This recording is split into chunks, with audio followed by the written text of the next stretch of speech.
It began at 12:03 a.m. Eastern Time, when the first West Coast night owls noticed their feeds freezing. At first, people blamed their own Wi-Fi. Then text messages started flying. Is Instagram down? Facebook just kicked me out. Within 15 minutes, every major American platform, Facebook, Instagram, TikTok, X, YouTube, even LinkedIn, was unreachable. By 1 o'clock in the morning, cable news anchors interrupted late-night reruns to report a temporary nationwide outage. Servers overseas still worked, but any account tied to an American phone number or internet address was locked out. Americans could see the rest of the world posting memes about a mysterious blackout, but they could not reply.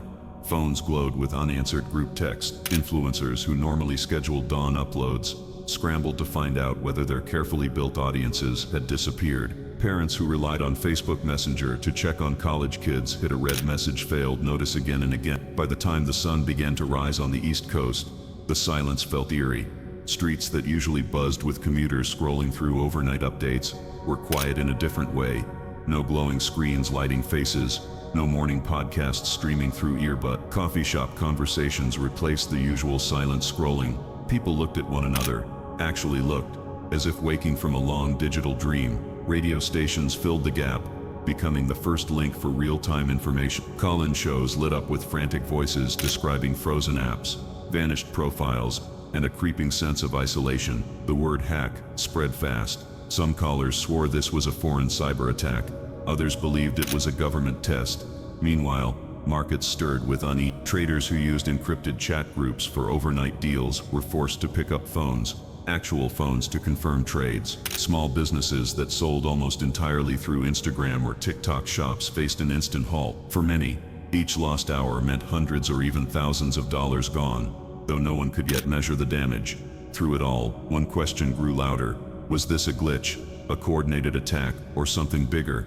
A permanent shutdown. Neighbors who had barely exchanged greetings in years now gathered on porches to swap theories. Children, confused but delighted, tugged parents outside to play. As noon approached, Americans began to sense the scale of the moment. This was more than a technical failure. The invisible web that tied together friendships, commerce, news, and identity had vanished overnight.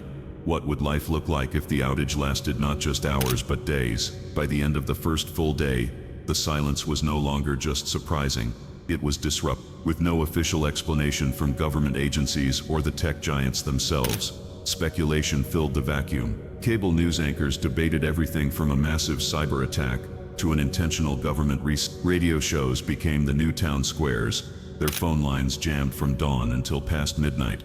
As callers shared rumors and fears, businesses felt the sting first. Boutique owners who depended on Instagram marketing watched online sales collapse to zero. Food trucks that normally posted location updates on Twitter, or what people used to call X, found themselves driving aimlessly, hoping loyal customers would stumble upon them. In large cities, marketing agencies that lived on sponsored posts started laying off staff before the second evening ended. Digital ad revenue, once measured in billions of dollars each day, had dropped to nothing. Politics followed commerce into chaos. Local leaders struggled to share emergency information.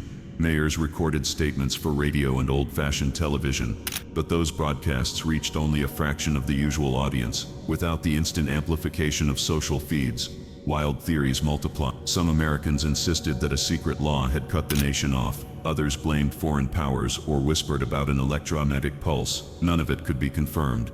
For ordinary people, the sudden quiet exposed how much daily life had been outsourced to a scrolling screen. Parents discovered that entire school communities, updates on schedules, homework, even lunch menus, had existed only on private Facebook groups. Friends who once spoke only in group chats realized they no longer knew one another's phone number. Teenagers, untethered from TikTok trends and Snapchat streaks, wandered outside in uneasy packs, relearning how to pass time without filters or likes. Yet amid the confusion, unexpected patterns emerged. Neighborhood bulletin boards filled with handwritten notices, babysitting offers, guitar lessons, recipes for homemade bread. In small towns, libraries became gathering places again, as people searched printed encyclopedias for the kind of background they once Googled in seconds. Old landline phones, dusty in closets, were pulled out and plugged in. Sales of prepaid calling cards soared. The sound of a real ringtone, a trill many children had never heard, suddenly became part of daily life. economists warned of deeper trend. With no social platforms to drive advertising or collect user data, entire sectors of the stock market reeled. Venture capital firms halted deals. Streaming services saw subscriptions fall when people realized how much of their content discovery relied on word of mouth through feeds now gone. A single missing app had revealed the fragile lattice holding modern commerce together. Through it all, Americans faced an unsettling truth. The shutdown was no longer a short outage. It had lasted beyond a single day, beyond two, and no authority could say when or if the networks would return. Each passing hour pushed the nation further from the digital habits that once felt permanent, and closer to a society forced to imagine a different kind of connection. Weeks slipped into months, and the silence hardened into a new reality. By the third week, most Americans accepted that the old platforms were not coming back. Lawsuits piled against tech companies, but even their leaders appeared powerless, admitting on television that data centers had gone dark in ways no engineer could explain. With each failed promise of a fix, public trust crumbled. Out of the wreckage, new habits formed. Families sat down to dinner without phones buzzing on the table. Children grew used to evenings of board games, bike rides, and late-night talks under open skies. Parents, once distracted by endless scrolling, listened to stories without glancing at glowing screens. For many households, the blackout was not a curse, but a kind of liberation. Communities too reshaped themselves. Town newspapers saw a surprising rebirth as people hungered for local updates in print. Radio hosts, once fading into obscurity, became trusted voices again, guiding listeners through the haze of half-truths. Farmers markets flourished, not because of Instagram ads, but because neighbors told neighbors where to go. Trust moved from algorithms back to word of mouth. Of course, not all changes were gentle.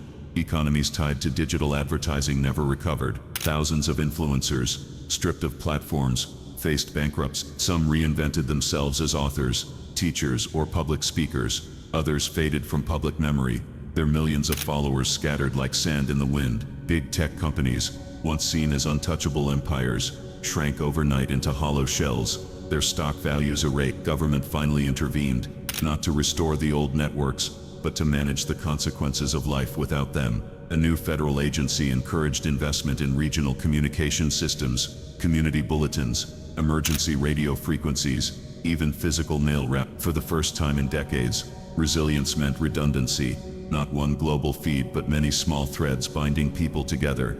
In the long shadow of the shutdown, something deeper stirred. Americans realized how much of their identity had been built on likes, shares, and viral trends. Freed from the chase for validation, people rediscovered slower joys, writing letters, keeping journals, painting, walking, singing in church choirs. Creativity flourished in forms that could not be measured by an algorithm. Yet the question never left: why had social media vanished only in America? Conspiracy theories lingered.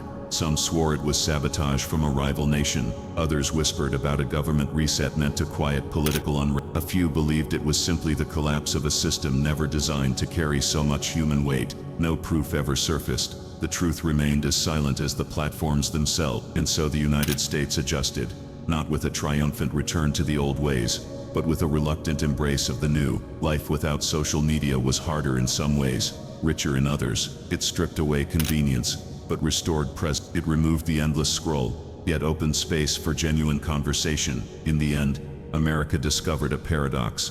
The shutdown that began as fear became, for many, a kind of freedom. And though the feeds never came back, something else did. Something older, quieter, and perhaps more lasting. The simple act of being together, unfiltered.